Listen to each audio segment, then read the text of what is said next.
All right, welcome back to another edition of Up and Down with Sam. This is episode 5, so halfway through season 1. I'm excited to have both Coach Timmer and Noah Timmer back. Thanks, Sam. Thanks for having us. Yep. And I'm not even going to go crazy because Noah's got something he's got to share with the world. He's been texting me about it. It's important, so I'm going to show the clip. This is Bates men's basketball in the first round of the NCAA tournament. As everyone knows, Noah went to Bates, so this one hits home a little bit for him. I'm going to show the clip. For reference, the game is tied, and when the player rebounds the ball, there's 0.2 on the clock. And this is in the NCAA tournament. Bates has the ball, shooting to win the game. Yep, they're in white. So we're going to give Noah the floor after we watch this clip.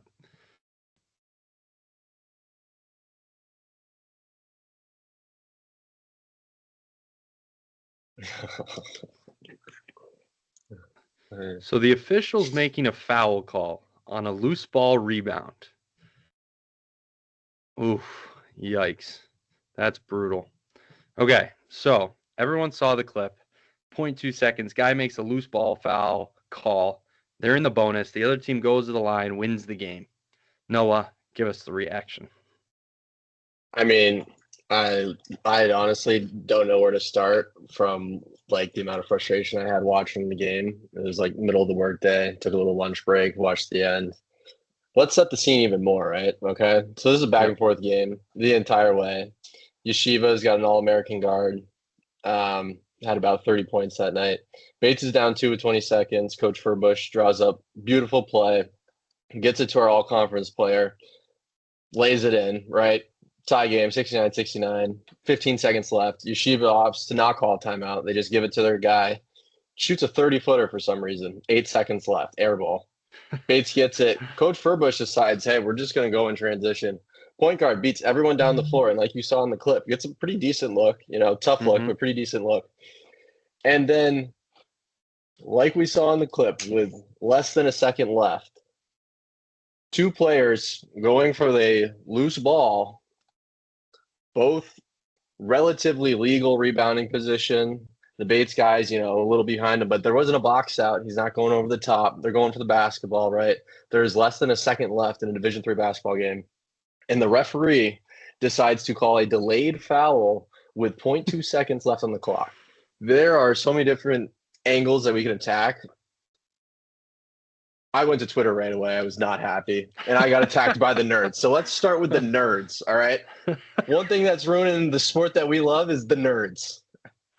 I have people mentioning me and adding me on Twitter saying, according to rule 1.2233, blah, blah, blah, blah, blah, the Bates guy does not have legal rebounding position, and therefore it is a foul, and the referee has to make the call. Enough. We'll just get that out of the way. The nerds, that's enough. If you have played basketball, that is a flow of the gameplay. Honestly, the Yeshiva guy, I think partially there was contact on the rebound because it's basketball, right? We're playing basketball. It's a physical sport. It's a physical sport, right? Yeah. Okay, so that's one aspect. I think the guy just landed right on the out of bounds line and tried not to fall out of bounds and fell out of bounds. So as a referee, that was for the nerds. That is a basketball play. We're not going to determine seasons by a ticky-tack rule, because what you don't see in that clip is that when Yeshiva had the ball and set up a play for their guy, there was an illegal moving screen where the Bates defender nearly falls over, but the referee makes the right decision to let it play on because the guy is 40 feet away from the rim and it doesn't affect the flow of the game. But with the season on the line, we're going to call a foul 94 feet away from the hoop to end the season with 0.2 seconds left because the referee, the moment's too big for him. He doesn't deserve to ref. I already added the NCAA. I added D3 hoops. That crew, gone.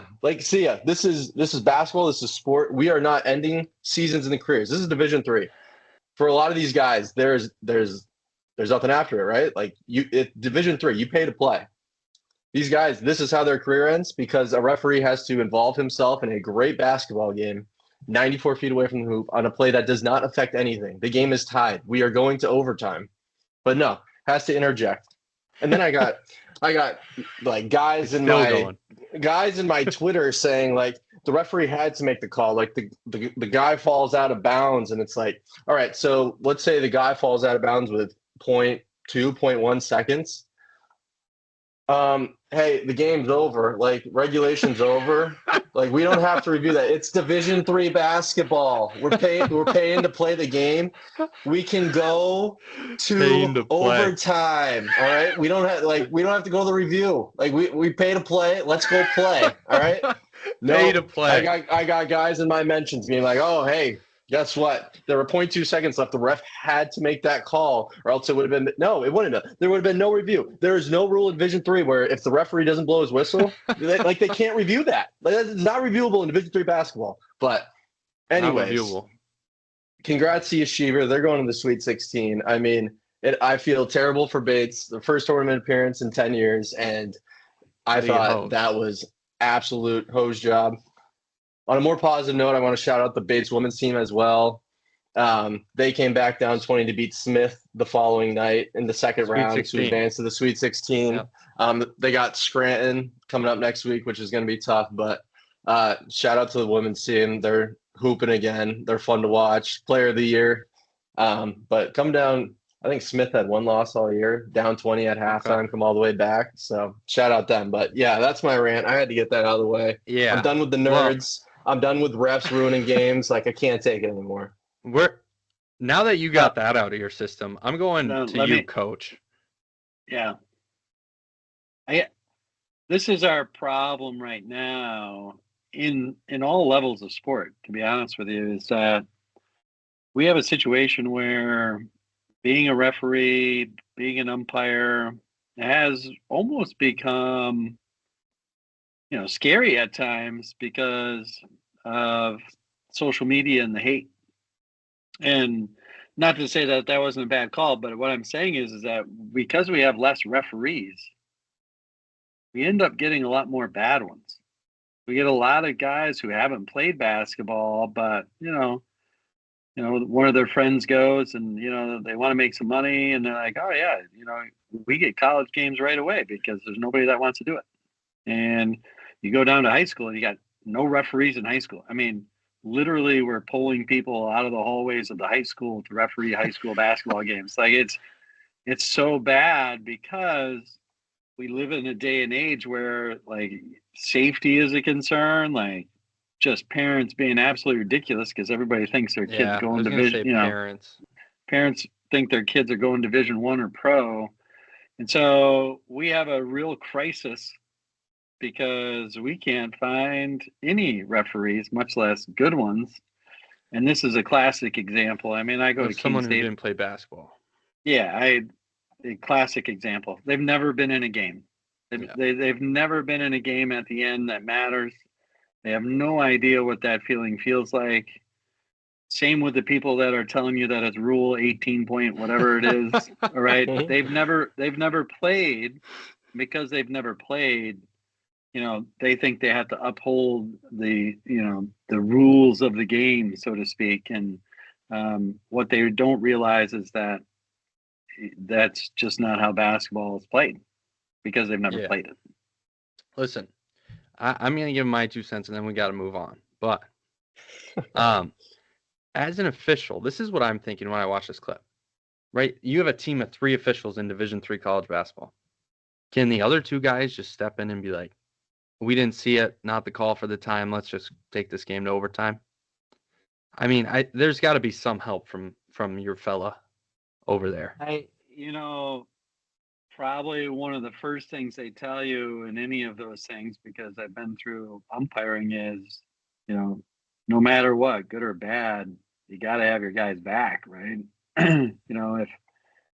If the other referees came in and overturned that, I think we'd have just as big of a problem, right? And so what it comes down to is you can't have the others overturn that. You just have to say, look, at that guy is unprepared for the situation. Got to fix it next time, But yeah, it's brutal. I mean, I watched Keene State basketball. I'm telling you, it's the referees at the college level, especially Division III, getting worse. Absolutely no clue how to referee a basketball game. They just don't understand it. So. Yeah, I went and asked Coach Saul about the officials this year. He wasn't too thrilled with them either. So, yeah, moving on. Tough one for Bates. Sad to see the great season end that way. But positive outlook is made it back to the tourney, something to build on, and the women are still going. So good luck to them. But moving into buzzer beaters, we got first on the list a little NFL action. We haven't talked about the NFL in a while. Max Crosby goes to the Ravens for 2 first-round draft picks. Now that is a big payment, you could say, a big exchange. There's only been about 10 to 15 players that have been traded for 2 first-rounders in the history of the NFL. So the question is, does Max Crosby belong on that list? Was he worth 2 first-rounders?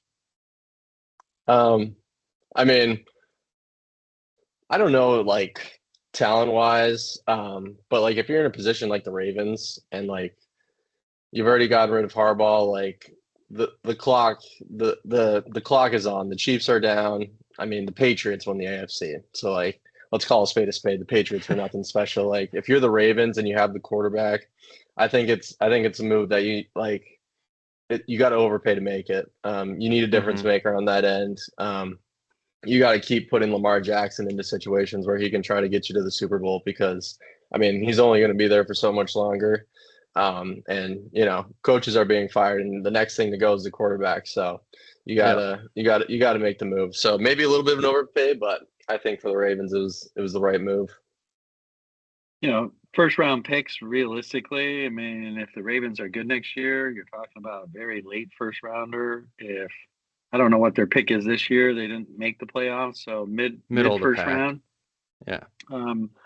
You know, still requires a lot of work to get that pick correct. So again, you bring in a new coach. We all know the new coach, University of Michigan defense coordinator Jesse Minter. I mean, his principles are based on what? They're based on getting to the quarterback, right? Defense and getting to the quarterback. He has schemes, but it demands good defensive line play. And I think the Ravens, like Noah said, they had to. This is their window. If they want Lamar Jackson to be their guy, this is the window. You had to do it. No question about it.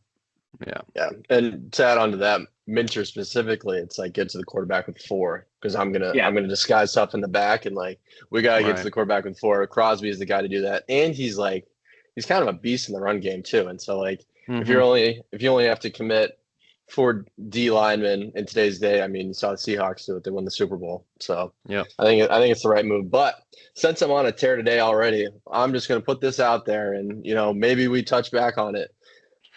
I have seen reporting that Tom Brady refused to trade Max Crosby to the New England Patriots and refused. I don't know if there is any validity to that, but let me just say one thing. This is if trouble. That starts coming from more and more credited reporters, Tom Brady, you, sir, we might tear that statue down. I mean, this is getting a little ridiculous. Like we just built you a 20-foot statue outside of our stadium. First, you don't have a horse in the race. Now you're just like refusing to trade to like the Patriots, like just because we're the Patriots. But for all the wear and tear the Ravens gave you in your career, you would have no issue giving them your best player. But if Mike Vrabel comes calling, your former teammate who won 3 Super Bowls with you, really? Let me just say, it better not be true. New England is not a place for that. You do not want that to be true, Tom. I hope it's not true. I just know there's no way New England would give up 2 first rounders. So I mean, that could be true. And so Boston fans, if you're Tom Brady, you're like, if you're not giving me 2 first rounders that are better than the Ravens, then I'm not trading them. So like, yeah, and that could be true. He's still a competitor. Don't forget, Tom Brady is still a competitor. So but if he's not getting the Ray best Lewis deal, came calling. Yeah. We'll leave it at that. We can move on now. I just had to also put that out there just in case more things start coming out. Listen, I got one more for you since you're on a roll. It's important the viewers know that we have a text chain, the 3 of us, that is just constantly flowing with sports and Noah's rants. So I'll just chuck another one out there while we're on the topic. Kyler Murray. Is he a franchise quarterback, Noah? Oh man, you're really gonna. We might be on here for another 2 hours if you keep throwing these fastballs.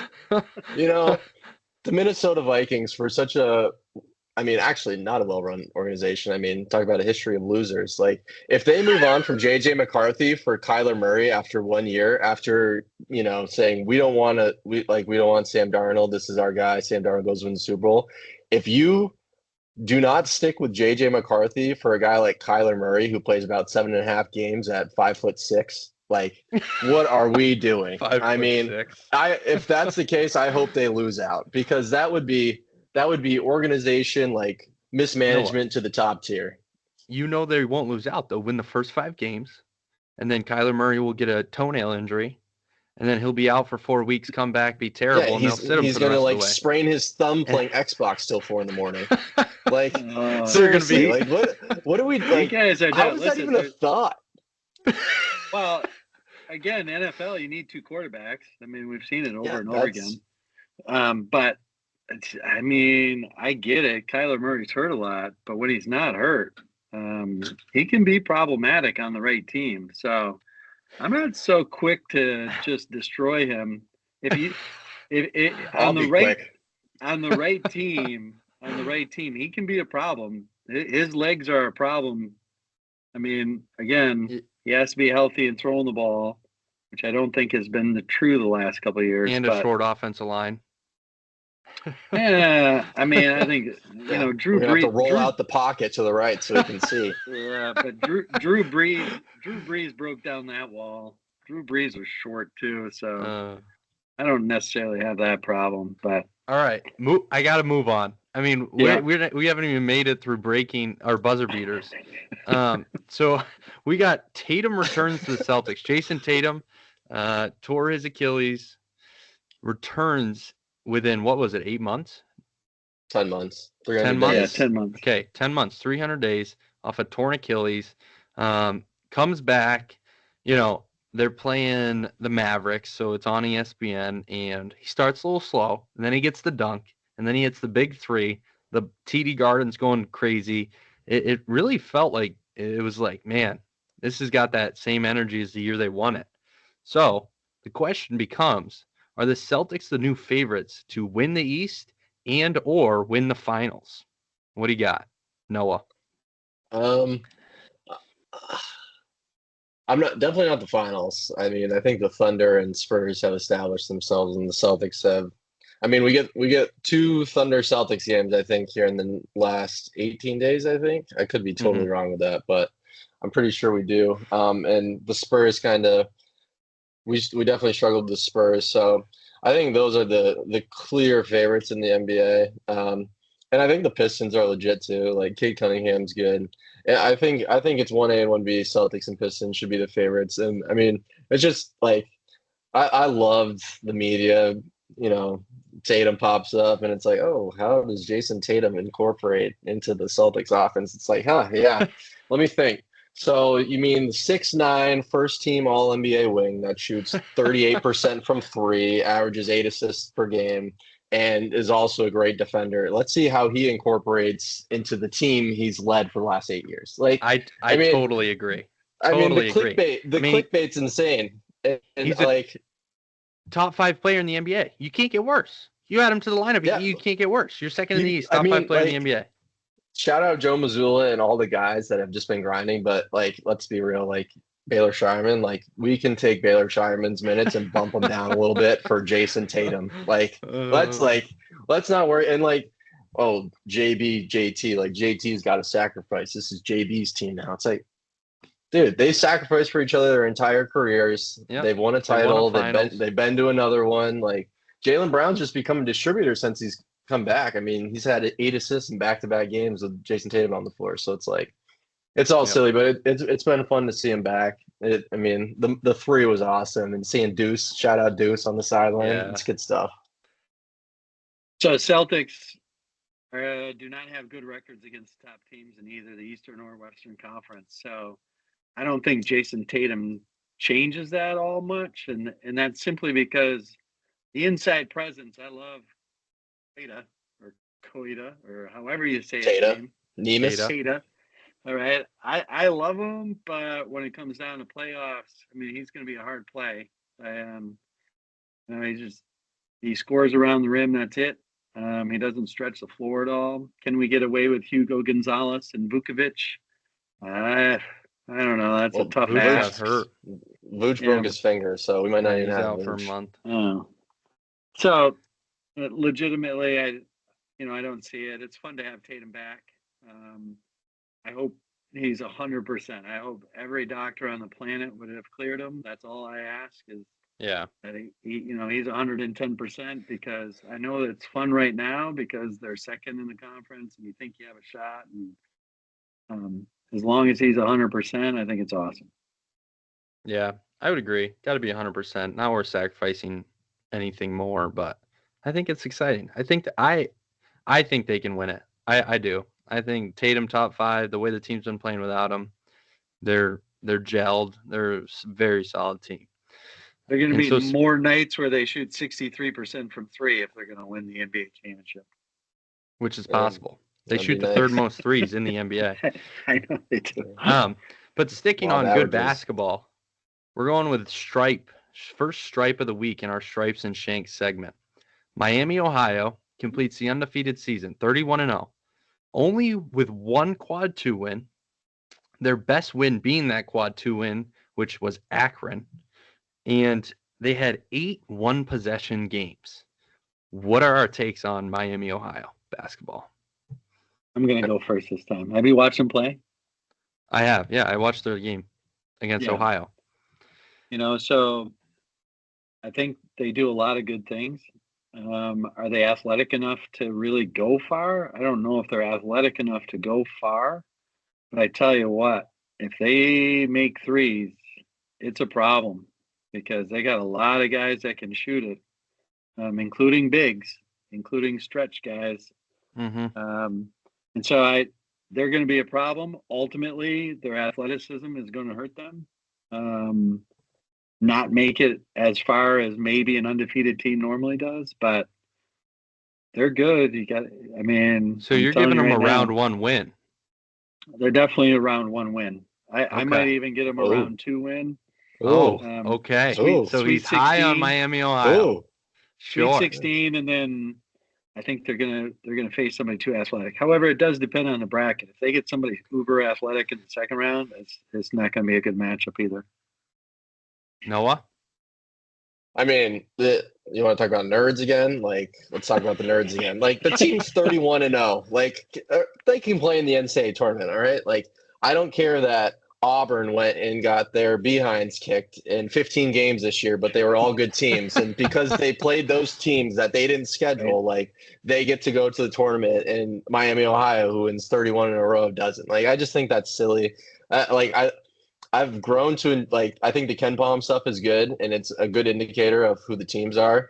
But like we've just talked about and what I ranted on for 10 minutes, like we're playing basketball. Like if you win 31 games, you deserve a chance to play for a national title, regardless of if you lose a fluke game in your tournament and don't get an automatic qualifier. Like I don't need to see like 500 Ohio State and Auburn, who are 1-11 or 1-21 combined against quad 1 teams, go play because they played 21 quad 1 teams. Like that doesn't move the needle for me. I think they should be in.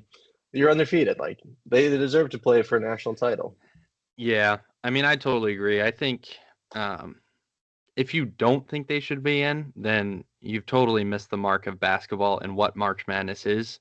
March Madness is a month of stories. It's a month of the Cinderellas.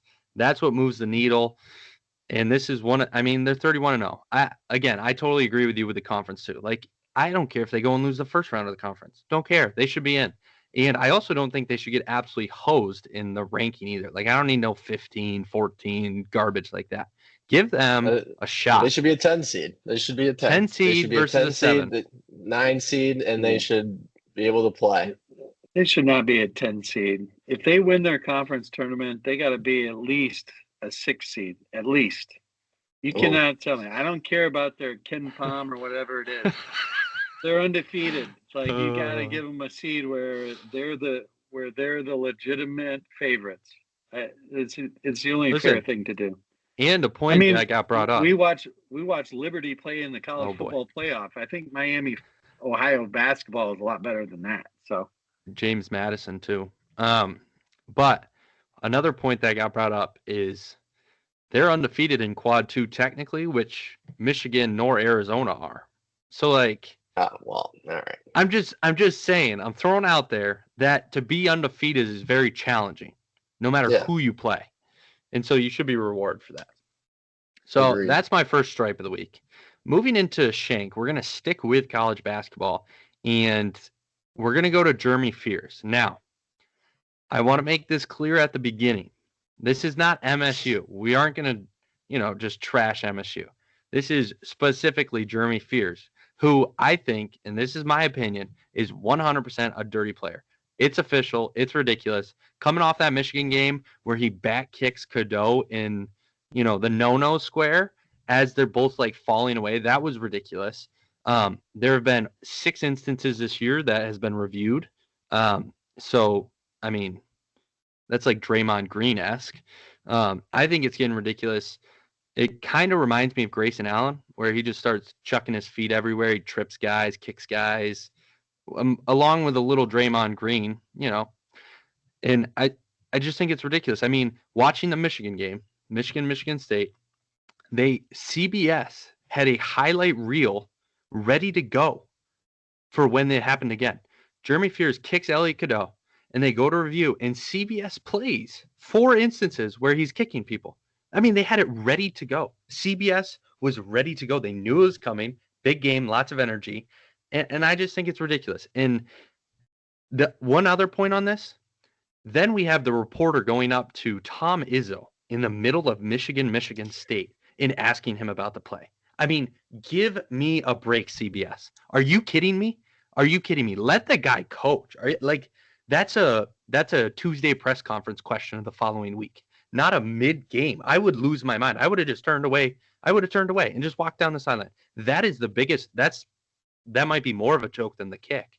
But I mean, come on, CBS. That's a joke. I'm gonna give it to Noah first, and then Coach is gonna reel us probably back in a little bit, is my guess. So Noah, go ahead.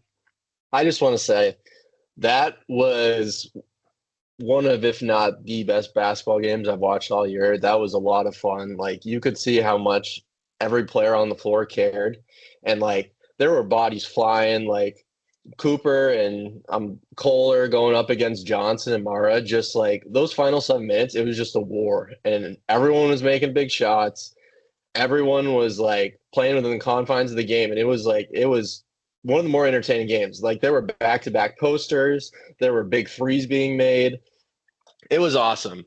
And then you got Jeremy Fears, the point guard of Michigan State. Michigan State is a great team. Izzo, I don't like him, but I respect him. He makes the most out of the players that he has, and one of those players is Jeremy Fears. I'm going to paint a picture of Jeremy Fears is a mixture of Xavier Simpson mixed with dollar store, undersized, unathletic SGA with Grayson Allen kicked in on the side. Trust me, I'm an ultra competitive player. You don't like the comp? I got confused. Oh no, here's the comp. Xavier Simpson couldn't shoot. He flops like SGA on every single play and has something to say to the referee on every single play. He doesn't play to score. He plays to go to the free throw line. I mean, he had 15 points on 2 made field goals today as the point guard who can't shoot.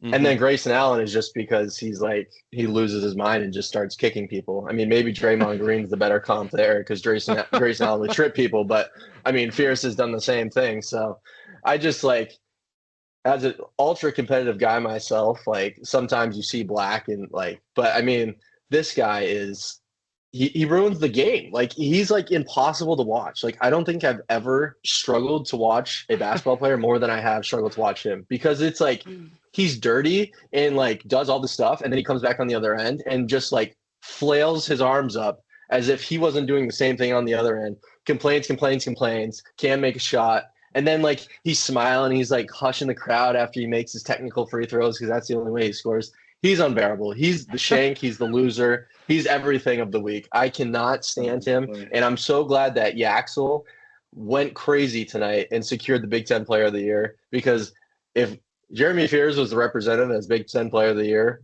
for it'd be terrible for college basketball. So yeah, Axel, Be shout crime. out legacy game. It'd And be the other crime. thing I'll say Oh is boy. for Tom Izzo in that interview, I agree with you. Like he should not have to answer questions like Like, that. what is But that? for him to point to it's because of what happened earlier this year that, there's a microscope on everything that he does. And I just don't like that. Hey, Tom, I'll put my microphone on again. Hey, Tom, Sam, clip this. Hey, Tom. Hey, Tom, he wouldn't have to answer for it if he stopped kicking guys there. Like, hey, it's not coming out of nowhere, Oh Tom. no. Like, he's doing this to himself. So, Oh I man. mean, tough He's gonna watch. have. Listen, he's gonna go down with cardiac arrest before this episode's over. Yeah, I mean, seriously. we got to watch out for Oh. his safety on these next topics. All right, I'll take a different angle and try to wrap it up. I solely 150% blame the NBA. Oh boy. LeBron James, SGA, Luka Doncic, Draymond Green. I mean, if they don't set a precedent for all players coming up, it's a joke. I don't watch the NBA anymore simply because I can't watch Luka Doncic complain one more time. He doesn't even get hit, and he stands there like moping around. And between him and LeBron, they play three-man defense. They play three-man zone defense because play they both 5-on-3. are complaining. Yeah, because they're complaining about the referee. And then everybody's like, why do the Lakers suck so bad? Well, because two of them, they complain to the point where they don't play any defense. Fears doesn't do that. He complains. But my goodness, LeBron, SGA, like the biggest faker I've ever seen getting foul calls. Like, I can't stand watching that guy play. And he's supposed to be the best in the NBA. So if you want a culprit, the culprit is the generation of basketball players that continue to watch LeBron James be an absolute dope on the basketball court. And it drives me crazy. Drives me crazy. I can't stand it. Don't watch the NBA anymore. I'm not the only one. NBA ratings continue to plummet. They're getting They killed. continue. No, not this year. They're up. Can't be up. I don't believe it. must be like an NBC poll that has a contract with them or something. Because there's no chance anybody watches the NBA. It's the worst basketball I've ever seen, and it's because of people like LeBron James and SGA and Luka Doncic. Complain all the time. Terrible. Yeah. So if that's who you're looking up to, that's the way you play. It's just the way it is. Jeez, I feel like I got to go on a rant now. I might have to edit this schedule. But no, Coach is obviously not an NBA guy. No. As you can tell. But back to Jeremy Fears. I'm finishing it up. It's gotten ridiculous. Someone's got to take action, whether that be Tom Izzo or the Big Ten. I would love to see a nice slap on the wrist fine from the Big Ten to Michigan State. That'd be great. Grayson Allen was never taken like out of the game and stuff like that. I mean, it's just the way of the world. It's just. I'll throw one in here. All these players want to be treated like adults and professionals with how much they're getting paid. Well, maybe let's fine him. He's got so much in NIL money. If you're going to act like that, let's fine him. Let's treat them like professionals like they want to be. Sure, that might be a legal battle there, but I don't know. Yeah. Well, moving forward, I'm throwing in an extra shank here. This is just for my sister, Lucy. I have a younger sister, Lucy. She's a senior in high school. I love her dearly. And she really wanted to point out in the Women's Lacrosse League Championship, my sister's a lacrosse player. In the Women's Lacrosse League Championship, the coach got so fired up that she ended up going onto the field like two steps, like not crazy, and like bumping the opposite team and ends up tripping over her, and it looks like she tackled her. So I looked at that video. I don't know. I mean, I don't know what else to tell you except, Coach, you got to stay behind that white line. Dad, you saw it. Yeah, I mean, the play was the play was extremely physical, and I don't know what the referees were doing, but it starts with the referees again. Like the game got out of control. It was getting too physical to the point where the coach completely blacked out. Noah talks about Fears blacking out or him blacking out. I mean, the coach just completely blacked out, walked He out of the just tackled field, her. and basically chest bumped her down and then fell on her. It was like, Yeah. whoa, what just happened? She The funniest apologized part is during. the funniest part is you can see in the clip, like when she like comes back to Oh yeah, reality, she's like, "Oh no, what she's did I like, just oh do?" my goodness, She's yeah. like, Oh "I'm boy. so sorry," but it's And she that could apologized in the in-game interview. So Well, I would love to see the ref's reaction she to didn't that. get kicked I out of mean, the game. no, What? they got a 2-minute penalty. The that's other team went crazy. on a power play because of it. She didn't get kicked out. Oh my Wild. goodness. That's Yeah, wild. insane. That might be the crazier part of the story, is that they didn't kick her out. She went and tackled one of the other players and didn't get kicked out. So shout out Lucy. That one's for you. Crazy story though. And so moving into a stripe here, we're gonna switch up the mojo. We've talked a lot of basketball. Got to move into golf. We had a marquee event this week, an elevated event, the Arnold Palmer Invitational. Akshay Bhatia shoots 5 under on the back nine after making a double on a par 5 that put him, I think at the time, 6 back. And so he goes 6 back on the front nine, shoots 5 under on the back nine, and wins in a playoff over Daniel Berger. What a disaster for Daniel Berger. He's the shank in this story. He made 3 bogeys in the final round, missed a crucial putt on 17. I mean, he probably had to be like 25, 30 feet from just off the green, and he putted it to like 6, maybe 5, and just totally shoves that putt. So he bogeys 17 to tie it up, headed to 18, ends up making actually a phenomenal par on 18 to push to a playoff. I'll give him credit for that. But loses in the playoff after leading for 71 holes. So he's the shank. Akshay Bhatia is definitely the stripe. I mean, a phenomenal comeback, just pure grit. I mean, he was probably a yard from going in the water on 18 and losing the entire tournament and probably not even coming in second. So gutsy. What do we got? We're going to start with Coach here. Golf guy.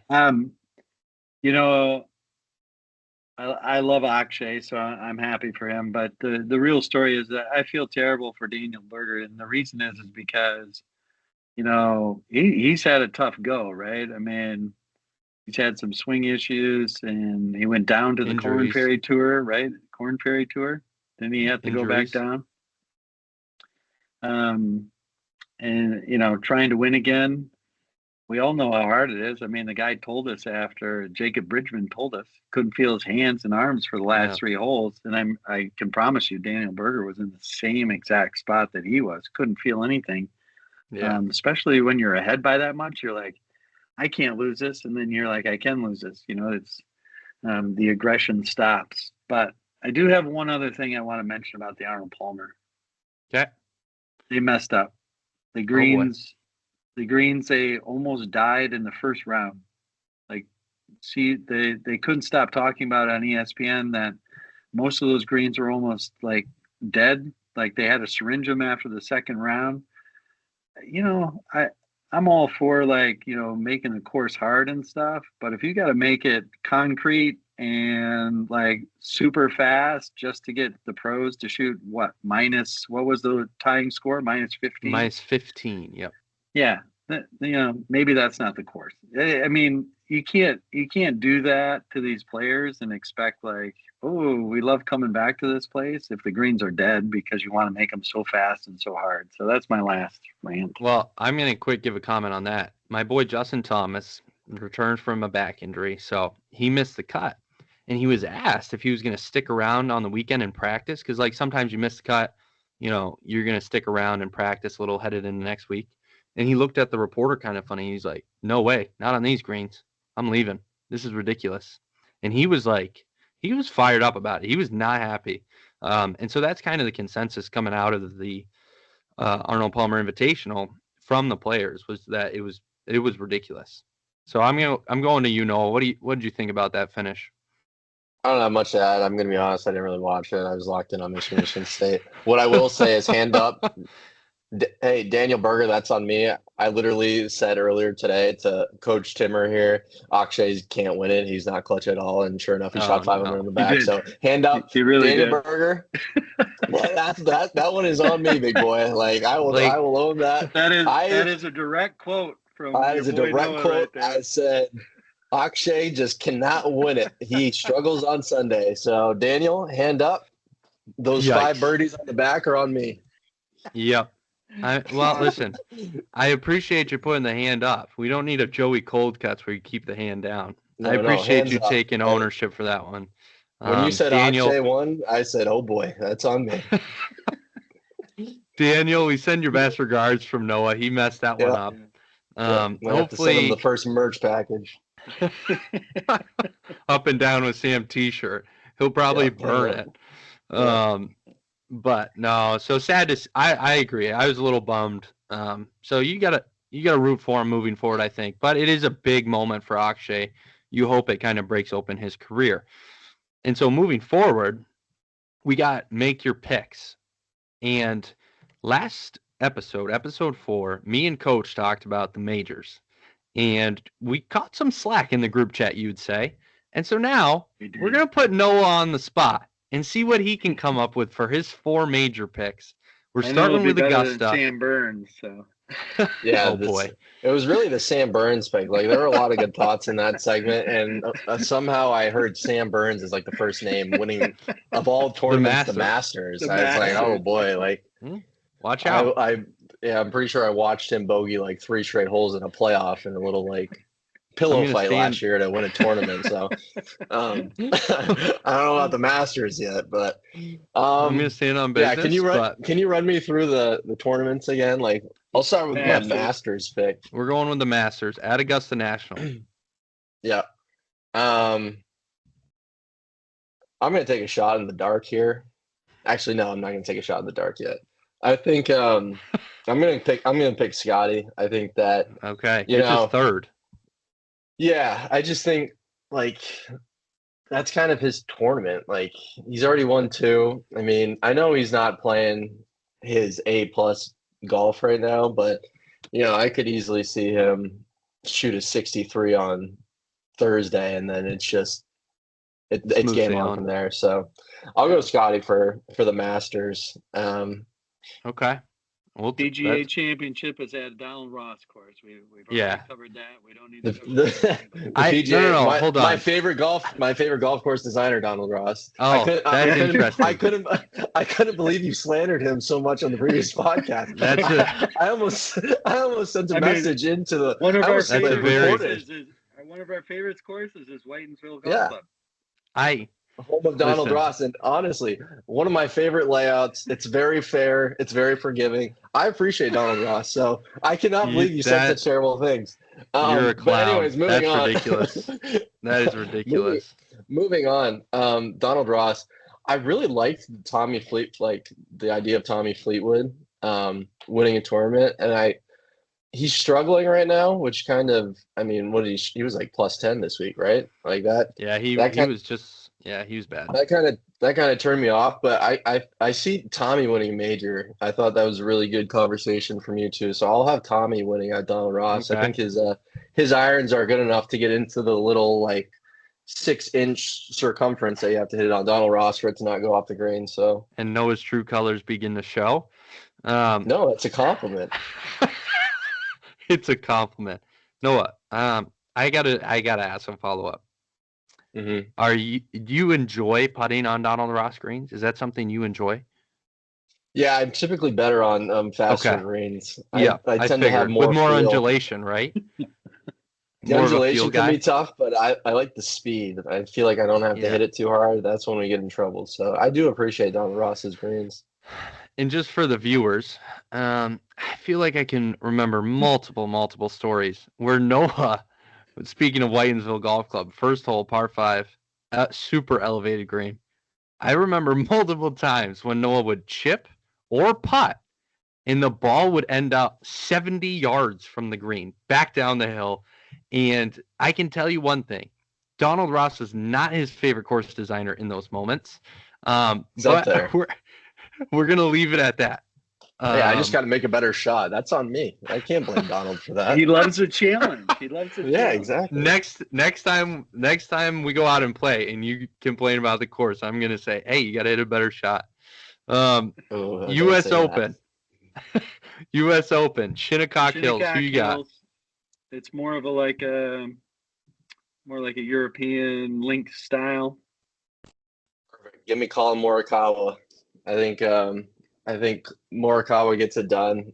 As long as he uses the right putter. I watched a video the other day about Colin Morikawa and how he's used like 30 different putters like in the last, and he always ends up with the same like TP tailor-made type model. Like, hey Colin, like when we go to Shinnecock, let's bring that one for the week. And I think he can do it. I think he's back.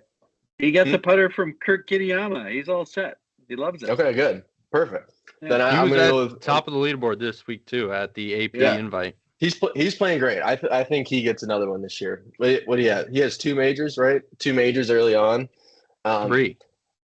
Three. Two? I thought he had. He's got What does he 2. have? Fact check. He has We're a- fact. he Oh, has a- 2. he You has- were right. He has a PGA and In an The open. open, right? in an Yeah. open. Yeah. But they were so Perfect. close together that everyone thought he was going to win like the next like 10. Yeah. No, I just think, want to speak to your Fleetwood, by the way. At the Arnold Palmer, all the drawers of the ball couldn't hold the green. They all missed the cut. So just throwing that out Yeah, there. that's- Don't worry about interesting. Tommy Fleetwood. All right. That's a good So little yeah, that's stat.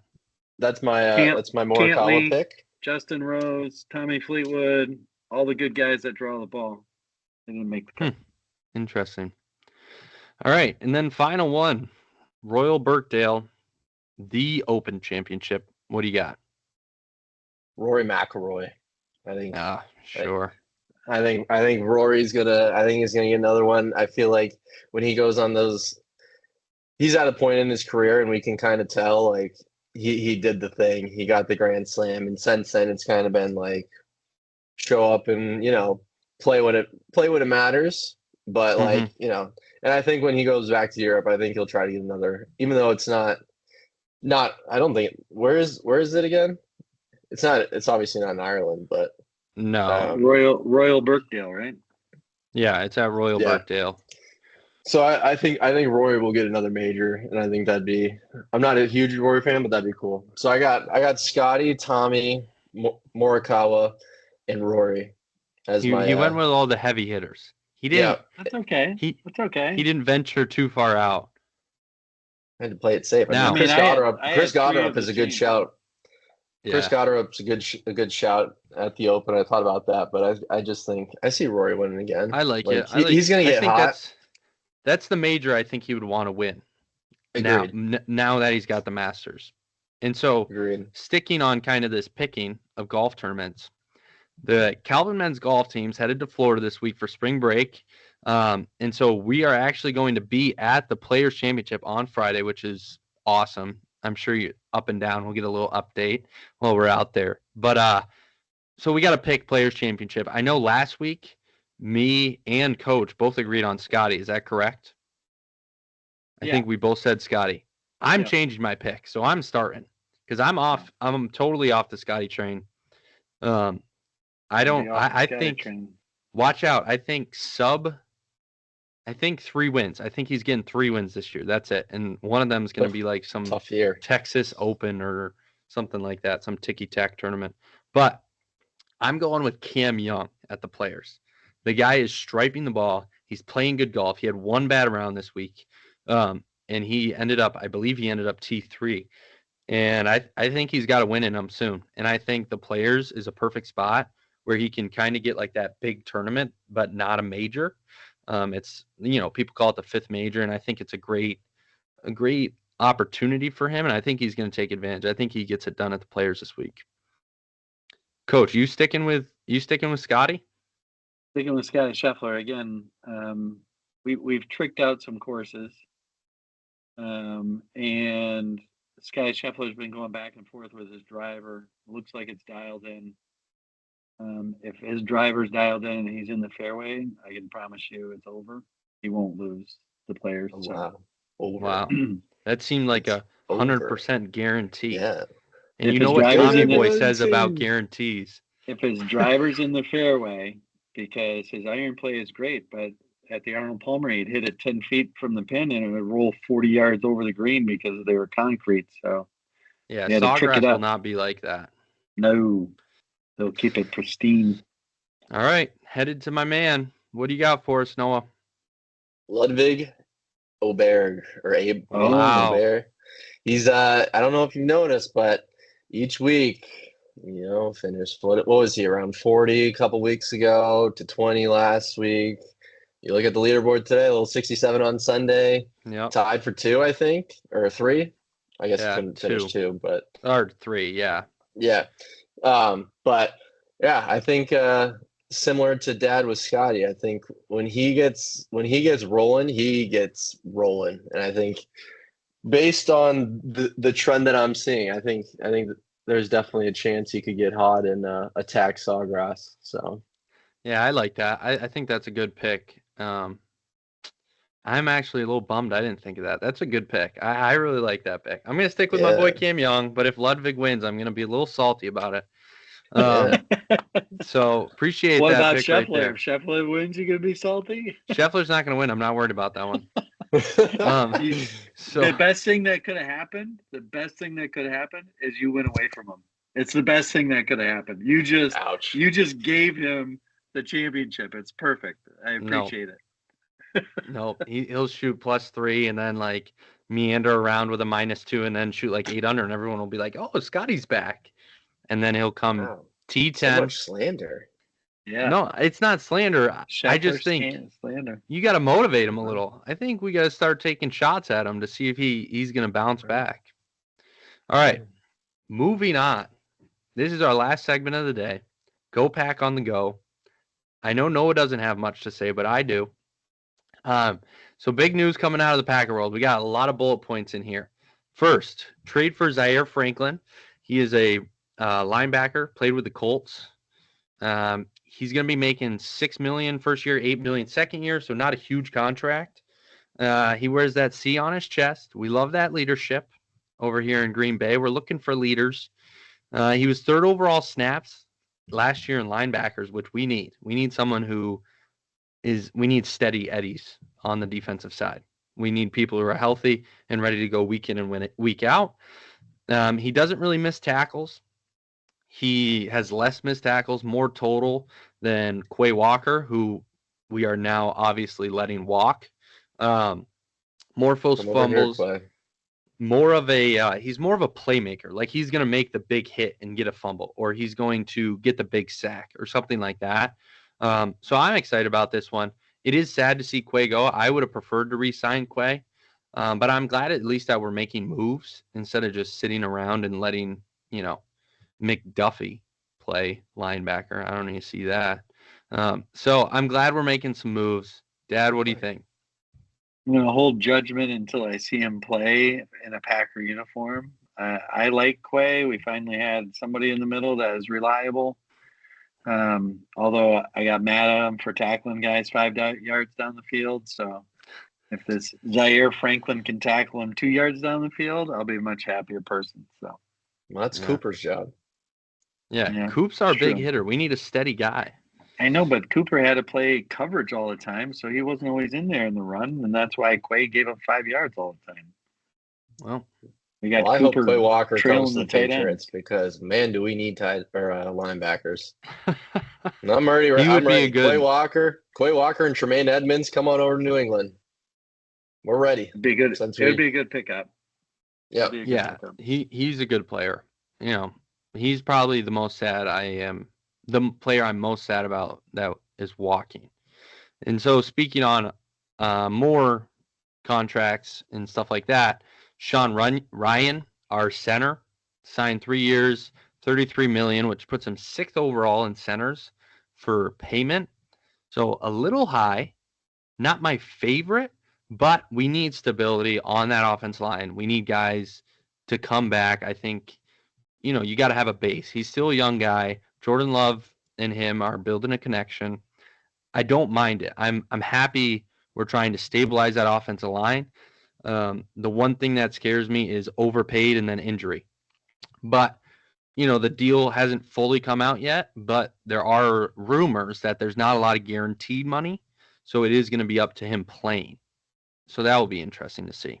I mean, ultimately, the history of the Packers is signing offensive linemen that are versatile, besides for your tackles, right? You sign like a guy like Bakhtiari, but other than that, we historically have been offensive linemen that can play multiple positions, and I think legitimately that's what Ryan gives them. He plays center, he plays guard, either side. So that's who they play. That's who they pay. That's who they've always paid. Besides for an outstanding left tackle, but Right. we like versatility because they go down, and you gotta be able to play multiple positions. Yep. Noah, any comments on the Packers offensive line? Couldn't tell you a single thing about your center, but congrats. Glad he's back. That's what I was looking for there. All right, moving on. Romeo Doubs expected to walk. Sounds like contract extensions have stopped. Market's too high based on the wide receiver room we have. Again, a little sad to see him go, but we got guys. Plus that dropped onside kick has really smeared him for me against the Bears. So time was up. Time was up on that one. Time was up. That's all I'll say. Same thing with Rashawn Gary. Time's up. Get rid of him. Well, speaking on our next one, Noah might like this because he's a Wolverine, or might be more interested. Rashawn Gary expected to be released. I'll just say one thing. I hope the Patriots don't sign Romeo Doubs. I don't need another. I don't need another slow wide receiver that has good hands. So there's my 2 cents. A route runner. You can tell Noah likes faster wide receivers. Yeah. Alec Pierce, you're coming to New England. All right, continue. Boy. Yeah, Rashawn Gary expected to be released. He posted on his Instagram, then directly after takes it down. Some rumors are it was hacked. Some rumors say it's not official. All I know is that his time as a Green Bay Packer is over. That's what the reports are. Again, I can't watch him bull rush 50 times a game again. I can't do it. I can't watch him not hold the edge. I can't watch him just run into the guy's chest, and the guy just stands there. I mean, and it's ridiculous.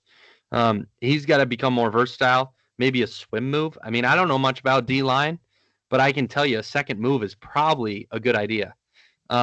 Maybe keep the guy off balance, you would hope. But, yeah, it just had to be done. That was the problem. We paid him too much. He didn't get any better. He got worse. He got hurt. I know he got hurt. How can you develop a secondary move when your ACL is torn? Hey, listen, Micah Parsons better not be that way, or else we're in real big trouble. So, well, yeah. Well, we can't blame it on injury. Listen, so back off Micah Parsons. No, I'm just saying, Parsons. No, I'm talking to Noah. He had a little look there. No, I'm all in on Micah Parsons. Micah Parsons and Rashawn Gary are in different leagues. I'm just saying, like, Rashawn Gary was in his prime and tore his ACL. So, like, there's only so much he's going to be able to do to get better. Yeah, Michigan man. Wolverines in the league. Wolverines in free agency. So yeah, that pretty much wraps up Rashawn Gary. And then my final piece, I know there's a lot of Packers, but I saw this report today and it actually made me kind of happy. Our GM has been making calls about Jalen Carter, interior defensive lineman from the Eagles, who's an absolute beast, and then Dexter Lawrence from the Giants. Thoughts? I'll step in here. If you think you're getting Jalen Carter from Howie Roseman, you may have to sell your ownership. You might have to give that picture back because Howie Roseman is. I mean, you might have to like mortgage Lambeau Field. Like you might have to like just sell it because there's no way he said he's giving you Jalen Carter unless it's like 3 first-round picks. I mean, he wants like an entire roster for AJ Brown who doesn't even want to be on the team. I don't know what he's going to want for Jalen Carter in his prime. Well, listen. Some say he's not the best locker room guy. You know, you bring in a guy like Zaire Franklin, he wears that C on his chest. We can turn him into a good locker room guy if you want to dump him. That's what I'm thinking. Yeah. AJ Brown, known good locker room guy. AJ Brown's I think- not a good locker room guy. I think we can. I think we can spend our money elsewhere. We don't. I mean, Devontae Wyatt. I think he's good. I think we just leave it alone. Micah's back. We traded away our other guy to get Zaire Franklin, so we got to fill the position somehow. I mean, go draft somebody in the third round. He just got to be 350 pounds. He'll be fine. Talk about one move guys. Oh boy. Wow. He's just got to stay in place so our linebackers can tackle. That's it. So, Yep. our other guy is good. So you just got to play a couple downs with the other guy, the second guy in the list, whoever that may be. Yeah, we'll So- see. Maybe Carl Brooks. I don't know. We'll Yeah, see. let's get another offensive lineman, protect our guy Jordan Love. I agree. But that wraps up the episode, guys. Thanks for coming on. Appreciate it. It was fun having you both on at the same time. Yeah, that was a doozy. Yeah, that was a doozy. Sorry, Jeremy Fears in advance, but it had to be said. Yeah. Oh, boy. Yeah, that's tough. All right. Well, preview for next week. We're bringing Noah back again. I don't know who's making these decisions, but we're bringing him back again to talk college basketball post-selection Sunday. So we're going to see how that goes. Yeah. It's gonna be great. I'm locked in. I got my picks. It's gonna be good, and it'll be All right. It'll be a much more objective podcast. Okay. This was much more subjective, you would say. We call this reactionary I was gonna Sunday. say, reaction. We caught him too early. Sunday. Yeah, We caught him way Yeah. too early. I mean, it was like a couple hours after okay. Yeah. You know, it's like asking him how his wedge was after he skull banged one over the green. Noah has a tough relationship with wedges. Those stories Yeah. might come out further down the line. Those might be season 2. But again, Yeah. thanks for coming Yeah. on. Thank you to all the listeners. We appreciate you. Go Pack.